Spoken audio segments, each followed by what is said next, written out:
Hello, hello. Good afternoon. I'm going to clap. Look at this. Guys, welcome. Come on. Fill in from the front. We've got a few chairs here at the front. And welcome to our session on creating long-term opportunities through sustainable transformation. Now, I don't know about you guys, but I've heard some brilliant, visionary, forward-thinking, think differently sessions around ambition, imagination, hope. And if we're honest, there's also been a fair few sessions that have been centered around classic sustainability lingo as well. Hands up if you've heard the word transformation more than 3 times today. Okay, we've got some hands up. Good. Resilience, that's another big word. Yeah, okay. Who's done sustainability bingo with CSR, COP, and the SDGs all in one session? Okay, that's what makes Change Now special. Good. We haven't got anybody putting their hands up. Obviously, I'm playing all of this matters, but the last thing we need is things sounding a bit familiar. Do you know what I mean by that? And we certainly don't want global yawning, which is what I'm all about. And I think one of the big things that we really need to do is get a bit of a peek behind the curtain of what it's like in organizations actually doing change. So that's what we're going to be doing today. I'm Joss, and I'm the founder of Enviral. We're a creative growth agency that works with businesses and charities, and we're all about stopping global yawning, because there's a bit of a snooze fest out there. And I'm going to be on stage for the next 3 hours. Yeah, strap in. It's going to be a big one. And we've got some brilliant guests. We've got the likes of Rituals, Tikamoon, L'Oreal. We've got Kelpie on stage, Accor, Moët, Hennessy, some brilliant, brilliant people. And for me, it's all about collecting those gems of wisdom that you can all take into your roles, no matter what industry you're in, no matter what level of experience you've got. So let's get into it, because my first guest is genuinely brilliant. We have Pavan, who's the founder of Gist Impact. And Pavan is one of those brilliant minds. We've just had a really great session together, walking around some of the stands. And he likes to look at important things, like risk and performance, but with a new lens. So he wants to reimagine a few things, including the topic of this talk. So without further ado, welcome Pavan. Let's go. Here he is.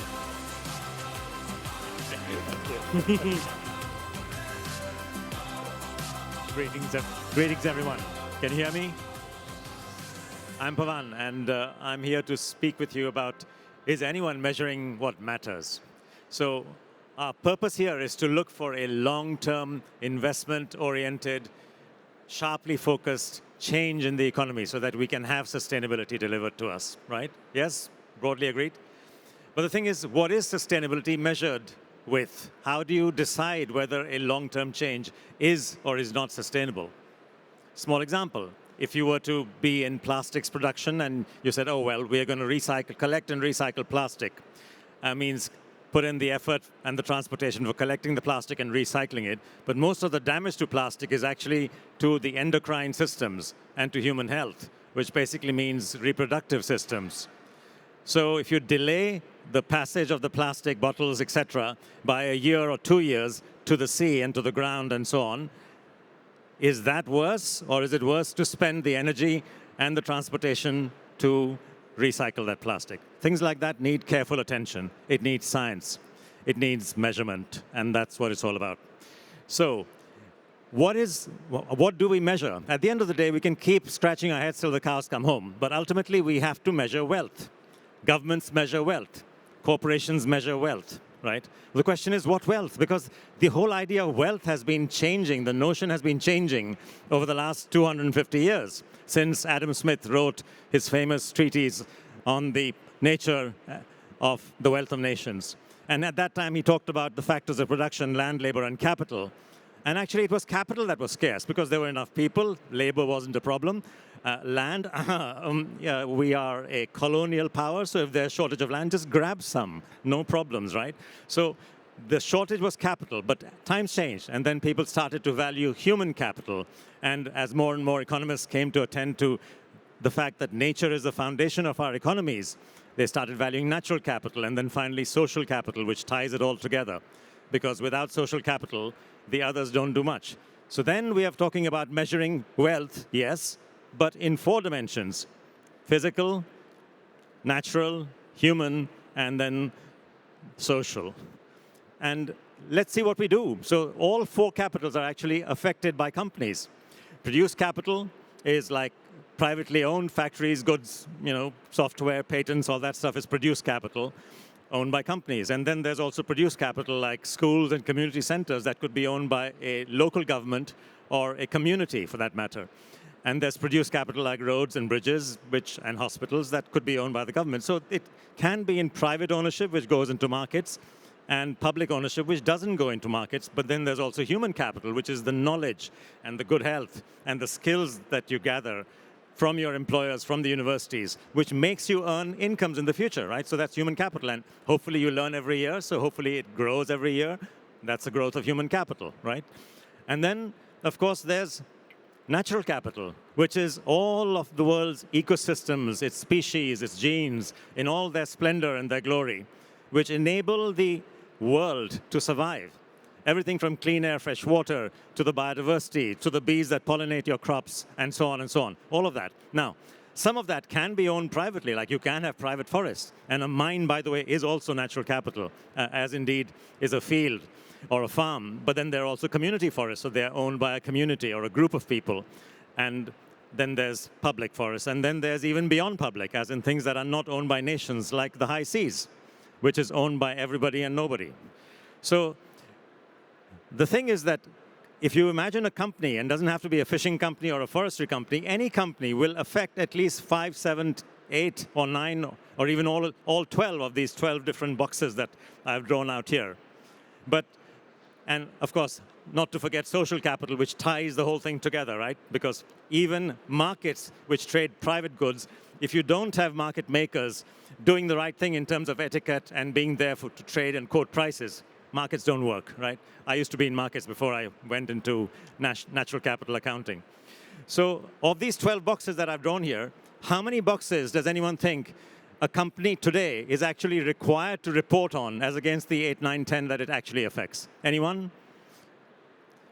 Yeah, I got some people saying, yeah, 1. It's 1. Just the top left-hand box. That's it, right?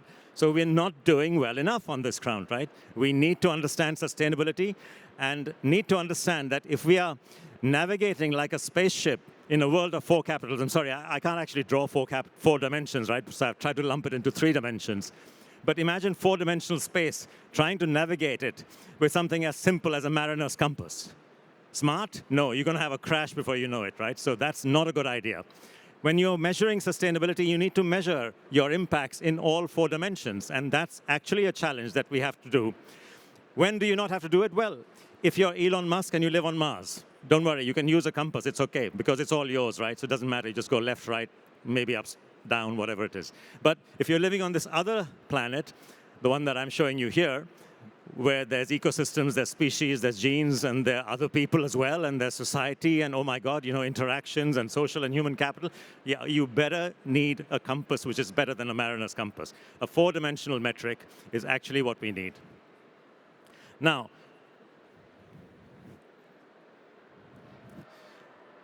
the good news is that I'm not the first person who discovered this. Way back, almost 45, 50 years ago, these thoughts were written down by senior and serious economists, the likes of Partha Dasgupta, Carl Mailer. And this is how Partha Dasgupta, in his so-called Inclusive Wealth Report for Nations, explains how it needs to be done. Yes, we can actually measure these 4 capitals at the country level. Produce capital, natural capital, human capital, and social capital. And if you need evidence, well, nowadays evidence means read a serious magazine like The Economist. And by the way, my friends, this is from 2014. So the Inclusive Wealth Report for Nations, which tells you how much a country's human, natural, and produced capital is going up or going down, has been published by even The Economist, not just by a remote United Nations report. And if you look at these bar charts out there, you'll see some interesting things. Firstly, there are 3 colors. The big ones are natural, human, and physical capital. Social capital is tough to measure, so they've left it out, which is actually sensible because it's complicated. So it's fine. Let's look at the 3. And of those three, you'll see that the big one, the biggest one, is actually human capital. Wow. It isn't natural capital. It isn't the thing that everyone measures through GDP. GDP is about measuring flows of goods and services. It's output, basically, and it generates physical capital. That's not what is the big one. That's just the blue one on the right-hand side. And then you can see some little trends like, oh, Japan has a lot of human capital. Yeah, we knew that. Oh, Saudi Arabia and Canada have a lot of natural capital. Guess what? Oil, yes, we knew that as well. And then we look at some other trends like, oh, well, there is quite an interesting ratio out there between human and physical, natural and physical capital. Let's explore that, and natural and human capital. So what can we learn from these inclusive wealth reports of nations? How about this? This tells you, this is a graph which shows the natural capital percentage of the total capital of countries. Every dot is a country out there. And the y-axis tells you the human capital percentage, right? And the color tells you how developed is that country. So the black ones are the most developed countries. And guess what?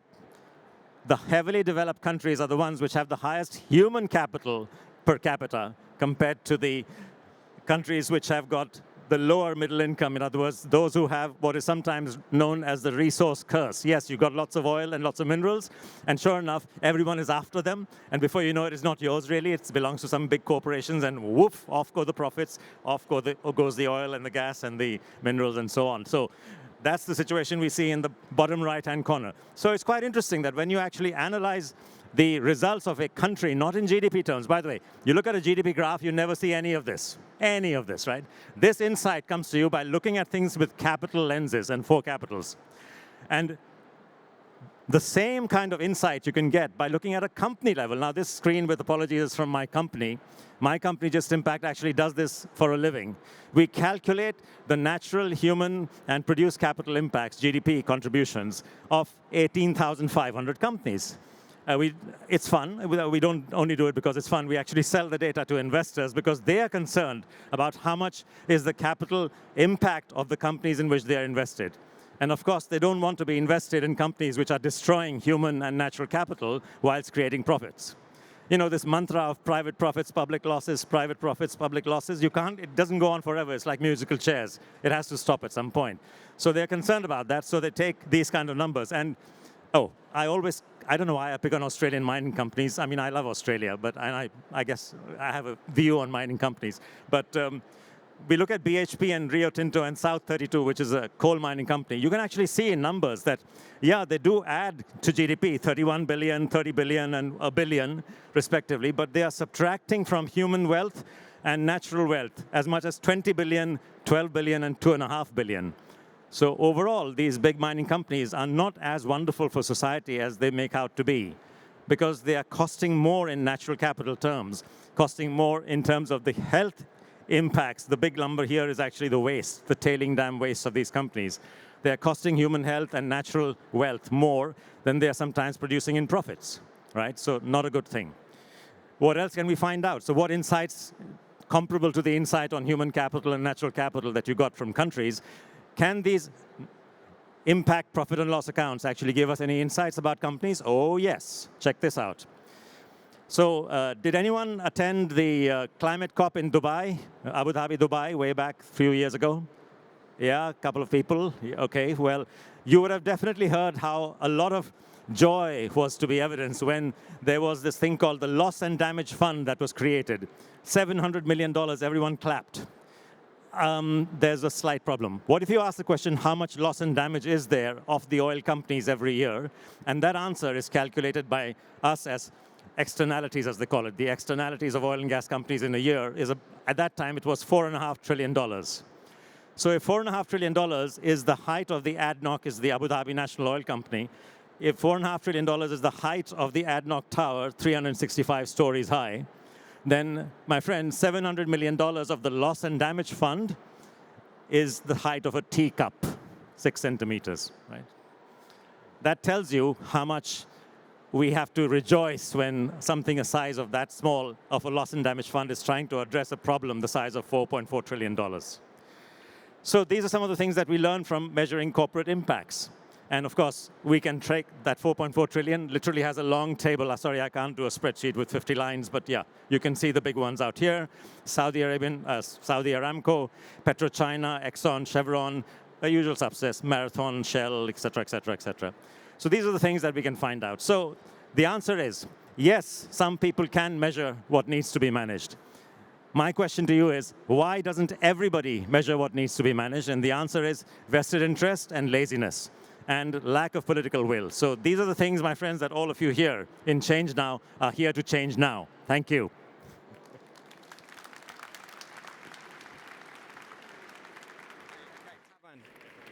I'm going to keep you on stage for 1 second because last night I was having dinner and we were talking about nature and how we measure nature.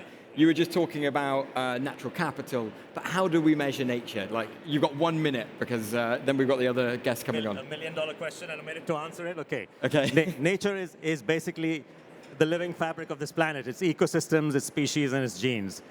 All the ecosystems, like forests, capture carbon, bees, species pollinate, and so on. We can actually find out what is the economic value of each of these ecosystem services provided by species and provided by forests and wetlands and oceans, valuable things that society needs. Mm-hmm. When we find that out, we can also find out how much is used by companies and how much is generated by public lands owned by governments, owned by people.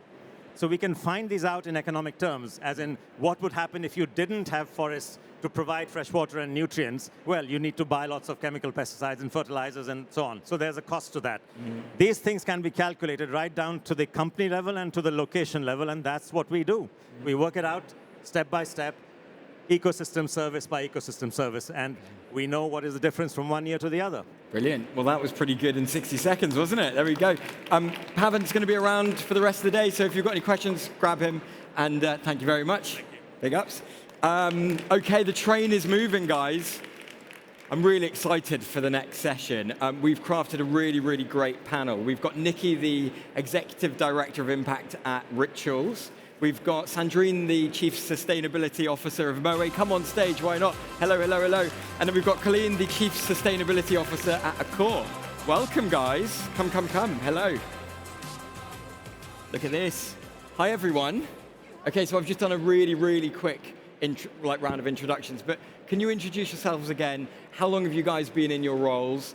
And I'm just interested to know something that you guys are especially proud of in the roles that you've done so far. So should we start with you? Yes, thank you. Excited to be here today. My name is Nikki Schilling, Executive Director Impact at Rituals. I've been in my role for 8 years, 10 years at Rituals, but it has since then evolved because the company has grown so quickly.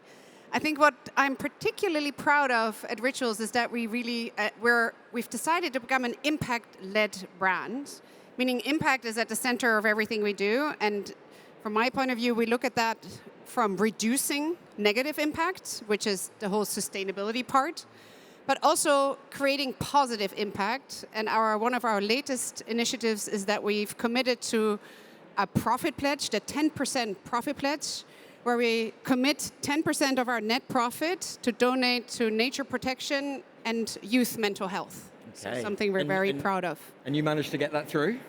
Yes. Brilliant. We're going to talk about that. We're on it since 2 years. I think we'll talk about convincing people to do bold initiatives like that in a second. Sandrine. So I'm Sandrine Sommer. I'm Chief Sustainability Officer at Moët Hennessy for almost 5 years, but I have been working for LVMH for almost 26 years. So you know I'm very sustainable anyway in this group. So my role for Moët Hennessy is really to support and push the entire organization, the different brands and maisons, to regenerate soils, to mitigate the climate impact, to engage everybody in terms of responsible drinking, and last but not least, to be more inclusive in our company. So maybe the thing I'm most proud of is really the engagement and commitment from the team. And you know, particularly in this challenging context, to keep the same energy, the people, to keep the same energy in order to engage and to act locally. And the second thing is, I'm very proud to be a soil lover and to be perceived as one. Yeah, I love that. I like that. Okay, finally. So I'm the newbie because I joined Accor last July. Okay. For those who don't know Accor is more or less 6,000 hotels in 110 countries. And two things I'm quite proud of. So if you look at Accor, we're really pioneering when it comes to sustainability because we were the first CAC 40 company to create an ESG department back in 1994, so a long time ago. And second thing, but it has to do with what you said, if you look at what sustainability is today at Accor, it's not a side project. It's how we run our hotels. So when you cook, when you source, when you renovate, when you develop a hotel, sustainability is always embedded in everything we are doing. Okay, well, transforming one hotel is hard enough, so we'll unpack that in a second. As we can see around us, there's so much hope. There's so much momentum and progress that's happening. But I don't think we need another panel to kind of show that the world's in an interesting place right now. There's a lot of confusion. There is rollback happening. Open question here. Are we overcomplicating sustainability? And are we just not taking it seriously enough compared to previous years? It's quite a big one. Who wants to jump in? Maybe I can start. I think, honestly, and I'm quite sure, quite the same for you, ladies, sustainability is a very serious subject and is really at the heart of the strategy of the company. And not because we want it to be the best one or for the cherry on the cake, it's because it's very linked to the strategy for the resilience of our business. Maybe some concrete example at Moët Hennessy, from wine and spirit.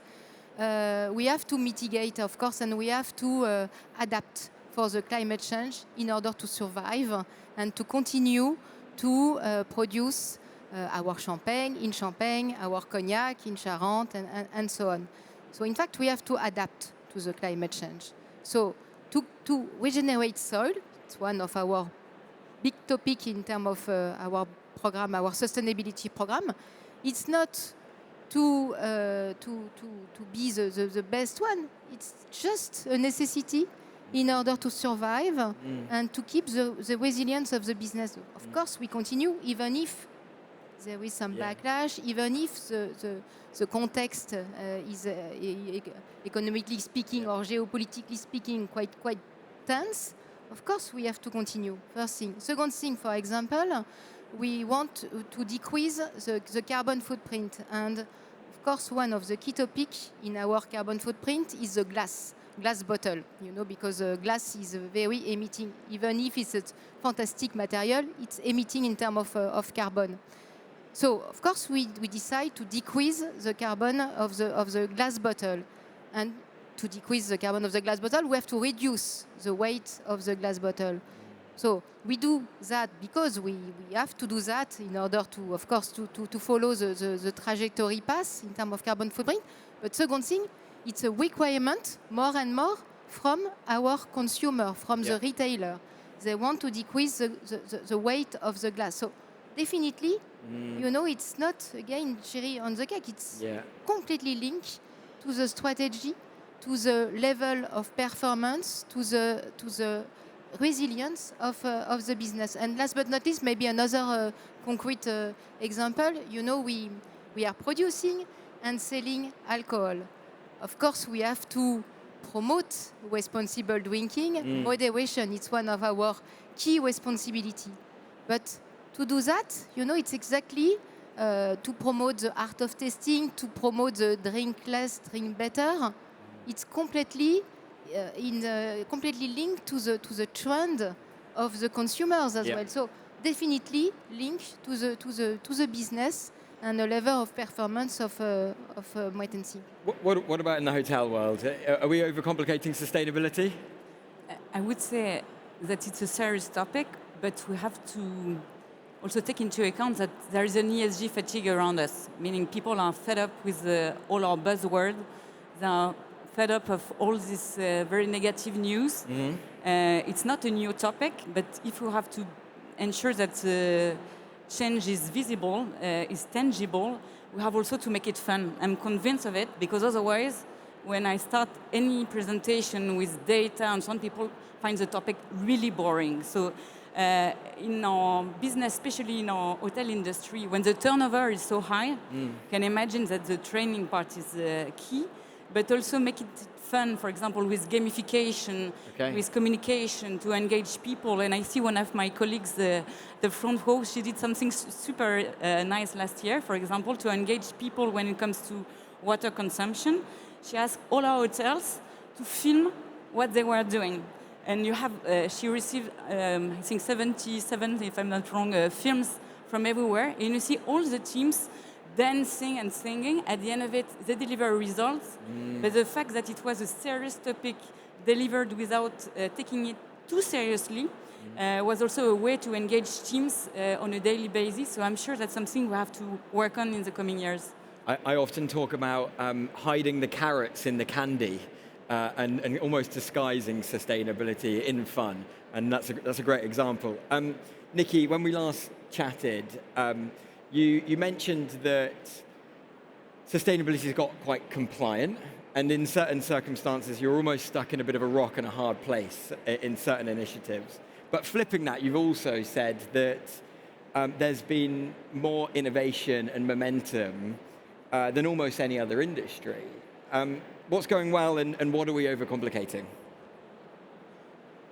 I think sometimes, I'm going to build on your example of the glass bottle, right? So the consumer, the problem we're facing, the rock and the hard place, is that the consumer wants us as Rituals, to use less plastic, which I totally understand, right? You want to have reduced plastic consumption. We see terrible images, obviously, plastics everywhere in oceans and rivers. At the same time, and we want to do that, but at the same time we have net zero targets, which is about carbon. And when we then move all of our plastic products into glass, our carbon goes up and we're never going to reach that goal. So this is where you're really stuck because you want to, do the right thing, but at the same time you want to do the right thing also for the environment. So we found a solution which is called refill, where, we make the mother pack, take a body cream. We make the mother pack of a body cream from glass, and we make it in a way that it can last forever. We make it beautiful, the printing that it can't take off with water or oil, so that and then you can refill it endlessly with your favorite body cream. And that, obviously, the refill is very low in packaging, it has recycled plastic, etc. So I like the innovation that, that comes out of a problem, when you find it. Now it's only about, again, the consumer to adapt it and, to really educate our consumer that refill is the way to go, that refill is gifting, that refill can be used, that it's fun, but also luxury to buy refills. And I'm super happy that everywhere in the cosmetics industry it's now adapted, and hopefully it will really become consumer behavior to have refills. And just to jump in, because we are using some Rituals product in our hotels, and we are asking for this, but what is interesting is that it solved an environmental issue, but it raised social issues in our hotels. Because when you look at our housekeeping teams, it means that they are to refill the bottle. It was not planned before in their daily task.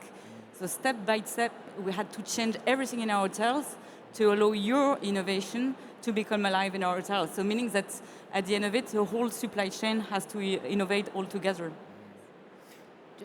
Yes, just to jump on what Colin and Nikki said, I think educate all along the value chain, educate from the beginning internally and to the consumer with a wide communication, as you mentioned, fun and glamour and desirable. I think it's really important, again, to place sustainability as a key lever of performance. I think it's crucial, but it's exactly what you mentioned. And maybe just to jump on your example of refill, it's not exactly a refill, but we just launched a test, a coalition in France with all the wine and spirit industry to reuse glass of bottle, and I think with the circular and CTO, very interesting to see how we have to change everything in terms of value chain, the logistic way, you know, the hotel and restaurant, because we are doing with hotel and restaurant to imagine the reverse logistic, to imagine how to watch correctly the bottle and then to refill it, and to change everything and to explain to the client and to the consumer how it is nice to do that, even for him to come back with you know, the new deposit, if we can imagine a new way of the deposit. But I think what is interesting again is to relearn all the value chain, to change the habit, to change the trend, and tell a new story. Yeah, and make it very simple. Positive story. Yeah, guys, I want to talk about executive pay, and because money talks, doesn't it? And you know, linking sustainability to executive pay, which has produced some brilliant case studies for positive change, is great. But I've also heard that it can get quite messy in certain scenarios.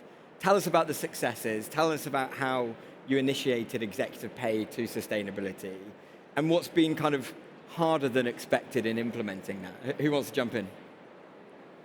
I can start if you want. So it's not a new topic, same at Accor. So I would say it helps to onboard people, for sure, first thing. Second, the fact that it's linked with your STIP and LTIP, meaning short-time investment plan or long-time investment plan. At the end of it, it implies that the quality of your data is really good because, of course, it can be audited because when remuneration is at stake, it means data needs to be at the right level. But it's complex to find the sweet spot between, I would say, something which is achievable because people have to stay motivated, but still ambitious. Yeah. That's the flip side of it. And at the end of it, it helps, but what is more important is exactly what we said before, is the culture. If you have the right culture, meaning if sustainability is everywhere, I would say it brings a bit of focus on what really matters, because that's true when you look at sustainability, it's super easy to drive 10 priorities at the same time. So the fact that you have to choose maximum 2 or 3 to embed them in your STIPs helps to focus. So I lost everything, but I don't need them. So I would say, to summarize, yes, it helps, but if you don't have them, but if you don't have the right culture, not sure it's 100%, I would say, mandatory. Who wants to build on the kind of culture point and embedding sustainability as a cultural piece? Yeah, I think at Rituals we chose, our mission is to be an impact-led company, you know, contributing positive impact to people and planet. And once you have that and everyone agrees with it, we are actually not linking executive pay to any sustainability target. I mean, yes, we all have the targets, but there's no bonus related to it. It's just simply inherently in our culture. And that works. We set together this big mission to be impact-led, and then we set targets that we all want to achieve, and we run behind it, and we do it with the best we can. And our culture has always been, you know, play to win, like really be very ambitious. At the same time, we love to care for people and planet. So it's so inherently embedded that that's just part of our DNA. Sandrine? I think yes, definitely culture is important, and to embark the entire organization, and particularly, of course, the top level, to find the right objective, qualitative and quantitative. And to have, you mentioned not have the 10 priorities. In fact, we decide to build, to manage 10 priorities with 10 KPIs, but at the end we add the different KPI to have a global score, you know, to have one single score in order to be sure to manage the ESG performance with one score. Not so easy, but we succeed for 2 years to have this type of global score in order to have this compass, you know, for top management and top level executive. And now we really would like, and it's not so easy to link this global score with the bonus scheme. This is the next step. But just to come back, I know you don't want to address this issue right now, but I think it's important. It's very difficult to obtain all this data, Yeah. and to have robust data, precise data, because we have all a short team, a very small team in sustainability, Yeah. very difficult to really to obtain all this data, to follow Well, this data. It's very often 70 or 80% of our task. Yeah. Well, let's talk about data. Who's in sustainability here and likes data? Okay. Who doesn't like the data part of their sustainability job? Okay, we've got some. Okay, great. Let's talk about data, because data is getting clearer than ever. But why does... I'm an impatient guy, right? I want to move quite quickly. Is data making things faster or slower? And what's getting in the way to speed things up? I think data, we're probably at a data collecting peak in the world right now, at least in our industry.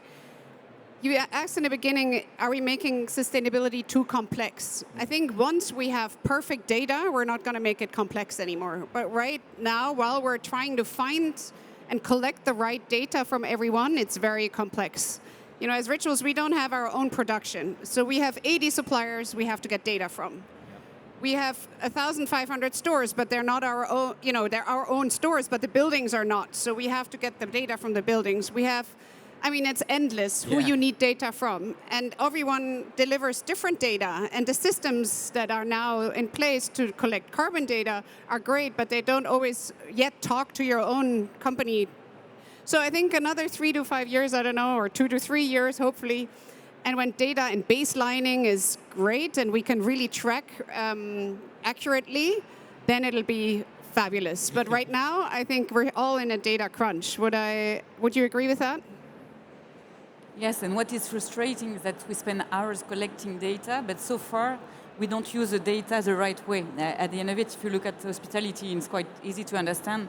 We should bring benchmark, we should help owners to understand where they are in terms of sustainability strategy, so that they could use this data with their own investors. But due to CSRD, all the system, we are not there yet. But if we don't go there in maximum 2 years, I'm sure hotels at some point will say, okay, we don't send you any data anymore, because why do you need all this data? So exactly as you said, we need to shift quite quickly, otherwise the ESG fatigue will become higher and higher.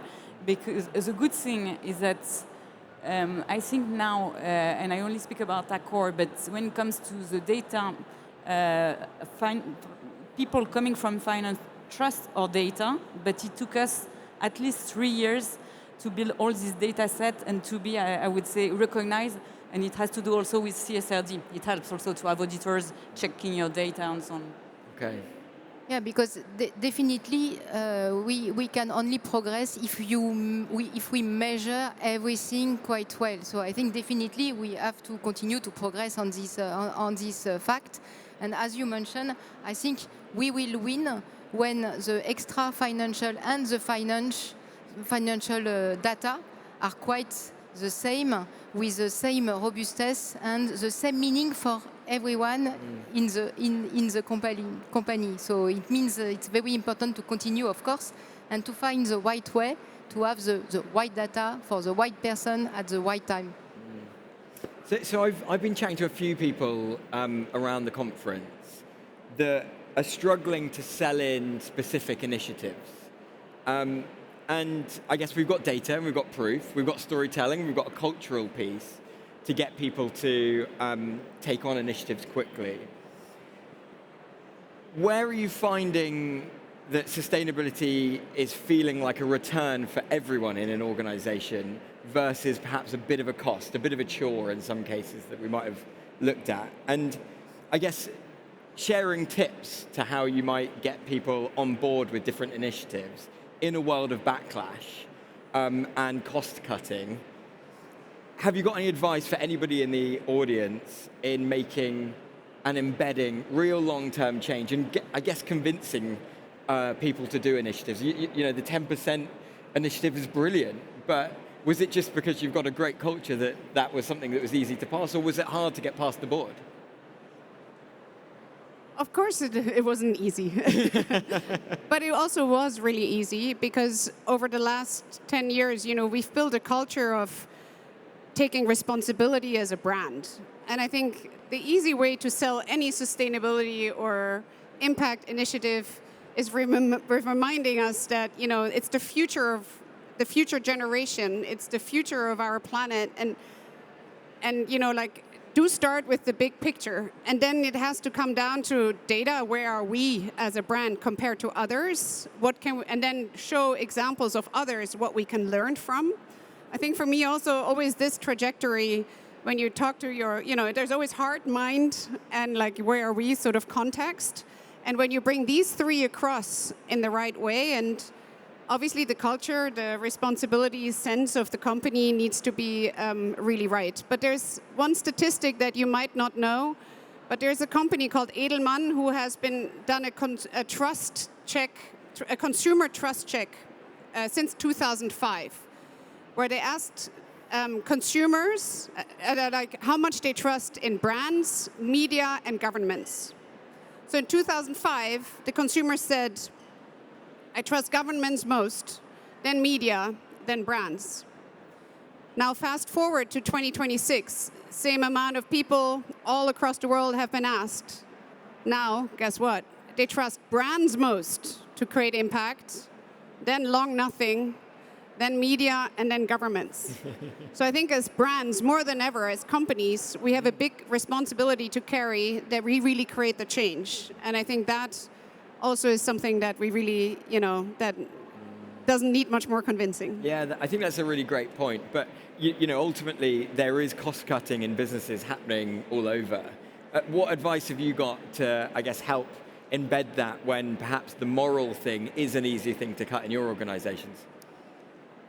I think this is the right time, to joining forces, definitely, particularly when you have this challenging context. Of course, we have to joining forces to be all together in order to continue. For example, when we mentioned to regenerate soil, we have creating a forum, the World Living Soils Forum.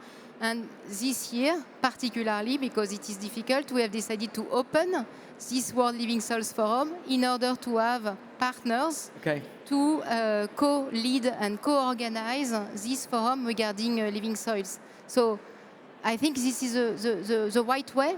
Anyway, it was what we wanted to do even for the first edition. You remember we mentioned. So, but now we do it because and thanks to this difficult context. So I think it could be an opportunity, and definitely sustainability is a very nice topic to do that, to join forces. For example, if we speak about our companies.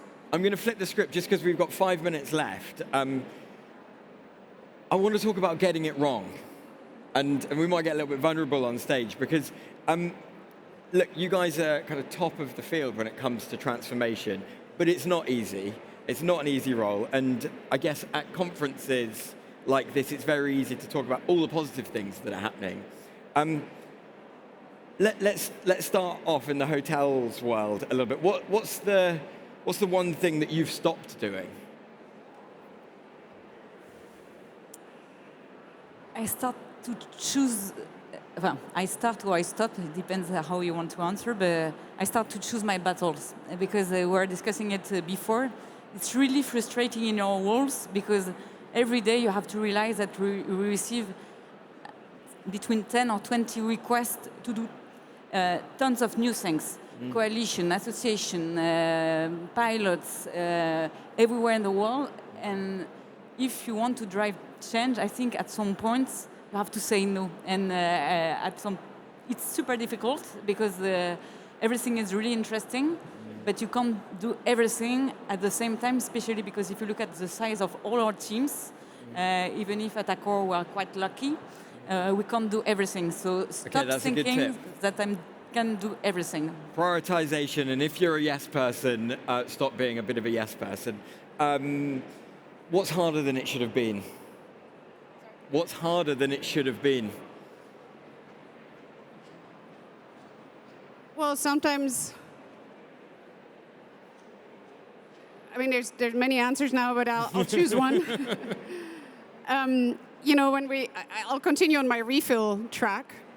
We thought we had convinced our consumers to do refill in everything. And the last really big bestsellers we have are candles, right? And we thought we're going to really lead the innovation, and we bring candle refills. And it took us 3 years to make candle refills. It's really difficult, only to find out that the consumer really doesn't care. Okay. And our consumer, and then we have to stop really quickly. I think that's also a reality. Like you put a lot in it. You took 3 years of like innovation and investing into lines and everything. And if you notice it doesn't work, you have to stop very quickly as well. So accept your failures. That's a good one. And Sandrine, one decision that you've got wrong. What a hard question. Maybe the decision to embark everybody, you know, maybe to jump to choose your battle and to choose your allies in a company, and not to have everybody, even if you are convinced you absolutely want everybody on the same level, but choose your allies and capitalize on your allies in the company. Okay. And now, classic moderator question, because we've got a minute and a half left, so 30 seconds each. What one final takeaway or tip would you give to the audience, no matter what level of their journey they're on, to help them on that transformation journey? Let's start at the end and move this way. It's not an easy one. I would say focus, then speak the same language of the people you are working with, and last one, make it fun. Those are good. They're great answers. Sandrine? I think celebrate baby steps, and never give up, of course, but accept sometimes it will take more time than you expect. Okay, celebrating baby steps is a really, really good tip, and I think something that we could all take away. Final one. Well, let's be honest, we're in really difficult times right now. Everyone working on sustainability because of cost cutting and everything. So I think just continue your path. Just keep walking. Right now, it will get better again. I think don't give up. Don't let yourself be doomed down. Focus on what you can do, but times will get better again. Brilliant. Look at that. Right on time. You can't see the clock that we've got, but that hit exactly on time. So everybody, a round of applause for Nikki, Colleen. Thank you.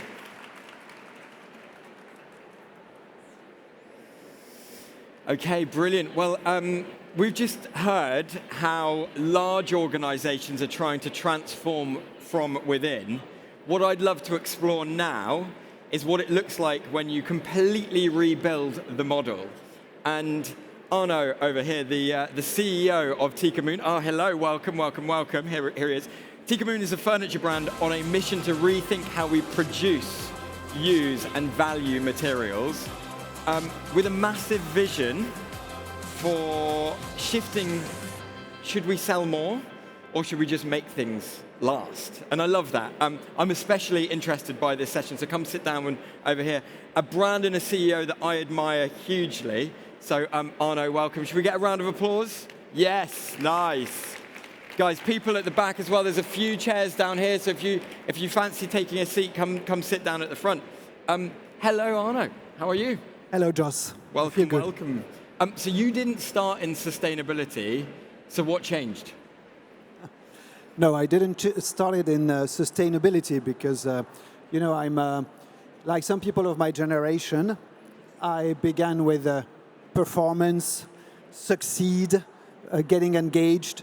So sustainability came later. But since I was born in a small village and I was biking through the fields to my grandmother's, I always had a green heart. So sustainability came later when I came to connect meaning with my profession. So did you grow up in the countryside? Yes, I did. Nice, okay. And I'm interested to know, did the business push you to sustainability, or did you push the business towards a kind of a sustainable mission? basically, the whole management team had some kind of collective shock in 2018, where the kids were in the streets with Greta Thunberg, and where we had the disclosures of the break and the collapse of biodiversity. So we realized that we had to do something. And this is where everything awoken and we emerged. So I began to train myself 20% of my time with a consultant on sustainability. And we devised our strategy, which is called Tika Green. And it took us 5 years to get to where we are here, even more, 6 years. And all this came from an awakening about our products. Basically, I think that when you're an entrepreneur, you have a responsibility and you have the possibility to do something about people and planet. And for us, it was a great start because we realized that our main material, core material, was the solid wood. And solid wood is nothing more than captured carbon that has been slowly captured a long time. So it's a very precious material. So we needed to care for this piece of wood as a precious material. And all this came there. We then thought that we could not be virtuous if the pieces of furniture wouldn't last at least as long as the renewal time of the future tree that we replanted. Okay. So all these thoughts came step by step in our minds. Okay, and so interestingly, you know, we've had some great guests here who've been around for a long, long time. When did you start the company? And how big is the company now? We started in 2010, and we began 5 of us. Now we are 250 people, over 100 million revenues, and we're selling in 10 countries right now. I think that's a really, really great context for everyone in here. You know, you don't have to have set up as a B Corp or a B Corp pending organization with a specific set mission, or you don't have to be a real big heritage company with lots of money to transform. Things can transform over time. Now, you said you spent 20% of time with a consultant. Let's flip that slightly. You actually spent 1 day a week, right? Looking at walking the walk, not just talking the talk. And that's quite a unique thing, I think, for a CEO, especially in a growth journey like that. When did you see the transformation from sustainability not just being this belief that you might be talking about with a consultant to being central to your business decisions? And was there a moment where you had to make, I guess, especially tough decisions to balance the books whilst morally pushing for this new kind of type of work and a new mentality? It was progressive. And you're right, we did not begin a B Corp company. We began a e-commerce and a sustainable company in the sense that we were selling solid wood pieces of furniture. But we did not dare telling it because there were so many people doing nothing and speaking so loud that this annoyed us, and we didn't want to be in this posture. So we wanted to make things right, and at one time we decided to speak up. We made our green coming out. But we wanted to do things right. We wanted to measure and then communicate. We didn't want to do a green video in a forest. So we wanted to do things right. So we invested in measures, carbon accounting with Chapter 4, Carbon 4. We invested in life cycle analysis. We invested in one EcoNote, which is a rating of our products. And then we talked and we got into partnership with many companies. And this came step by step. We also followed the climate convention for corporations. We call in France Convention des entreprises pour le climat. And of course, a training by Lumia on regenerative economy. And then we came to realize that it's so nice to build pieces of furniture, but we need to make them last longer and at least till the future tree, the following tree is ready. So for a teak, it's 40 years.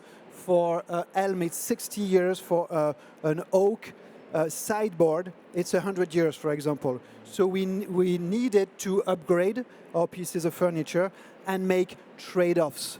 And it becomes real when it begins to cost you something.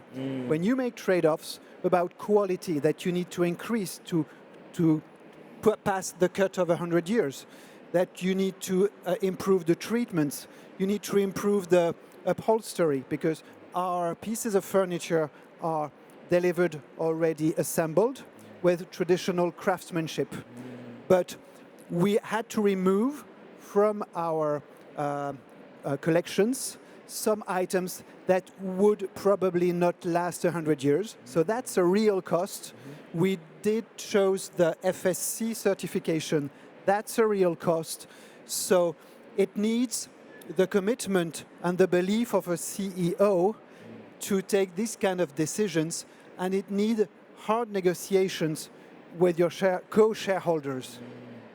So I work in marketing, and all of that sounds amazing. Certainly making fewer products that last longer, it sounds great. But how does it actually work commercially? You know, you're reducing lines. I can imagine your products then have a larger cost. And I guess, you know, when you're doing that, how do you convince the board and investors who might have different perspectives? It's sometimes difficult because we have a financial partner in the shareholders. So we have to give them the long-term perspective. Because if you say, one of the mottos I have is buy less often. You know, like Patagonia, don't buy this jacket. Patagonia is a model for us. So when I say to my financial partner, we want to buy less often, they are not in a good mood most of the times. So we have to explain that we have a very, very small market share. So we want to convince our customers that they are buying long-term pieces of furniture. And this is what's appealing for them in terms of quality and longevity, but also for the planet. But we went to an obstacle, which was it was difficult for us to sell that, and we realized that people do not want pieces of furniture for 100 years. So a series of challenges made us develop a new feature, and that was because we were slowly the green ocean, the blue ocean, green ocean. The blue ocean was turning red. And most of the time, people were not sensitive to the green arguments, the green assets. So we devised a new proposal, which was how to help our customers change their pieces of furniture, so that it is not a headache to, once you have a Tikamoon piece of furniture for 10 years, you would like to change, or you move and you would like to change. But it's a headache to make an ad and everything. So we devised Circle, which is a new proposal that is a lifetime buyback warranty. Okay. With a coupon that would enable people to change their pieces of furniture, give it back, change, and this puts us in the real regenerative way, because we want the pieces of furniture to pass from one hand to another, from one owner to another, have several stories.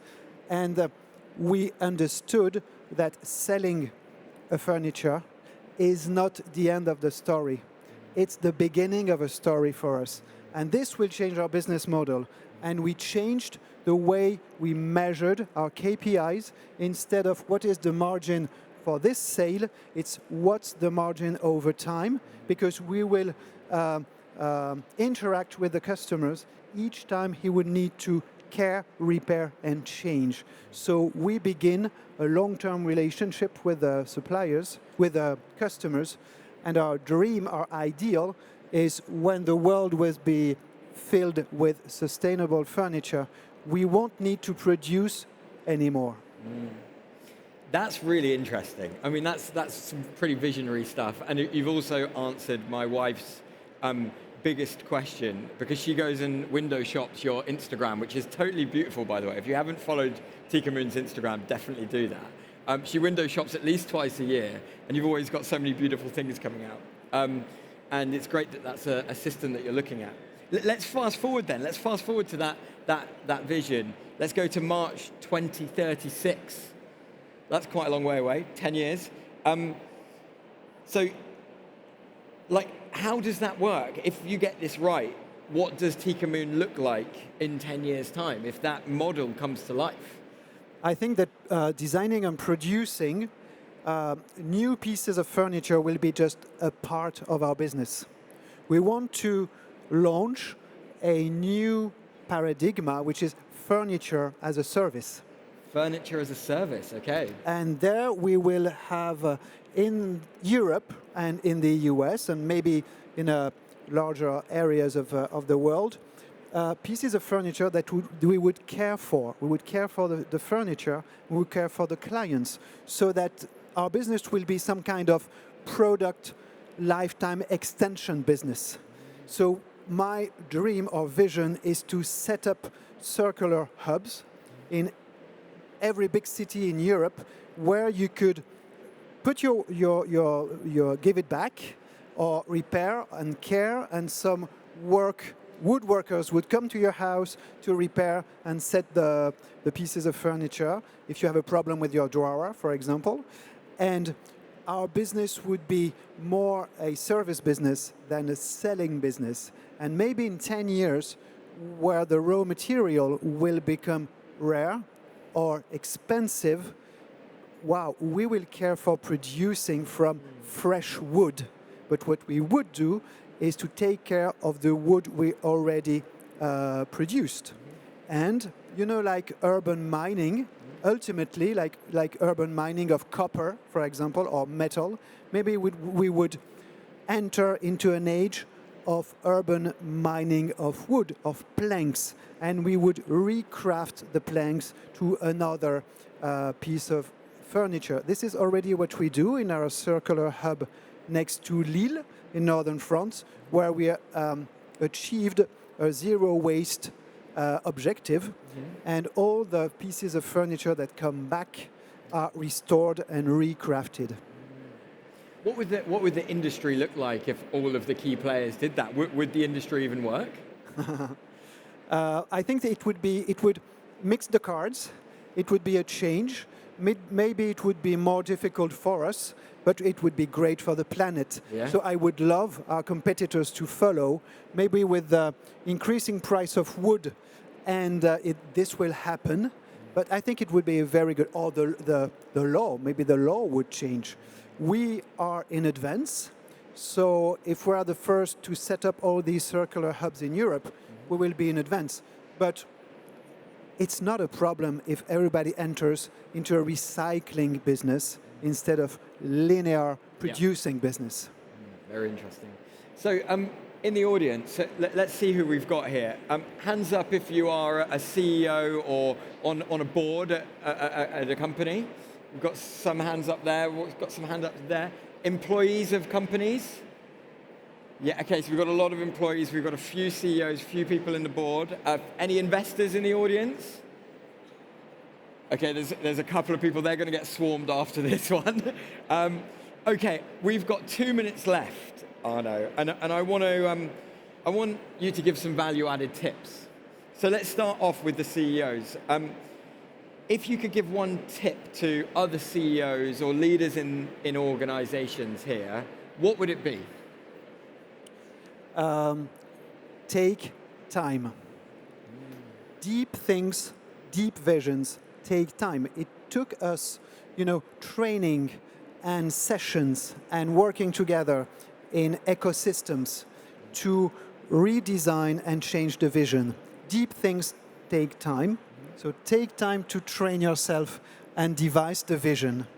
And then explain the vision. This is the mistake we made at one time with my CSR leader. That was, we were too much in advance in our dreams, didn't communicate enough. So communicate to your teams.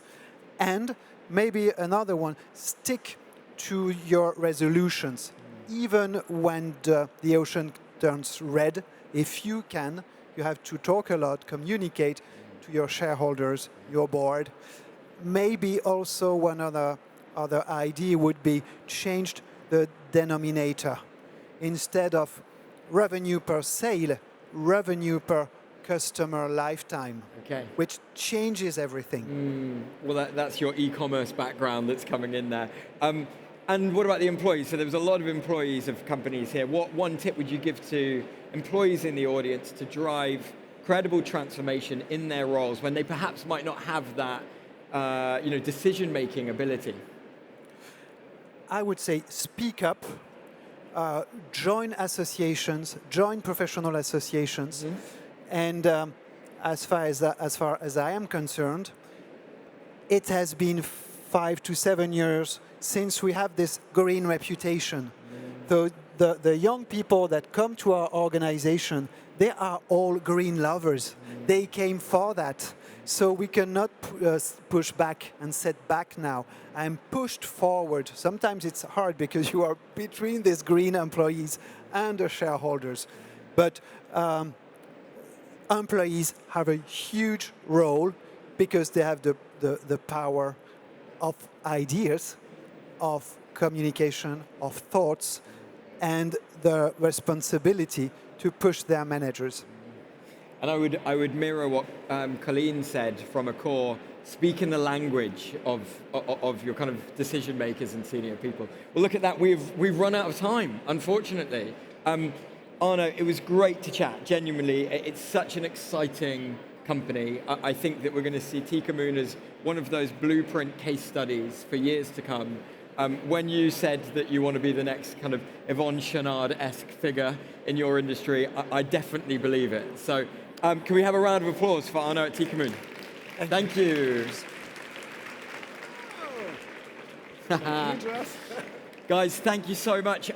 Now, I'm going to be on stage for the next hour and a half as well, but I am just going to go and quickly meet some of my, my next guests. We're going to be on in about 5 minutes. Thank you for listening. I hope you got some really good value-added tips. We definitely have a really interesting session, though, coming around collaboration and sustainable innovation. So catch us back here in about 5 minutes' time. Thank you.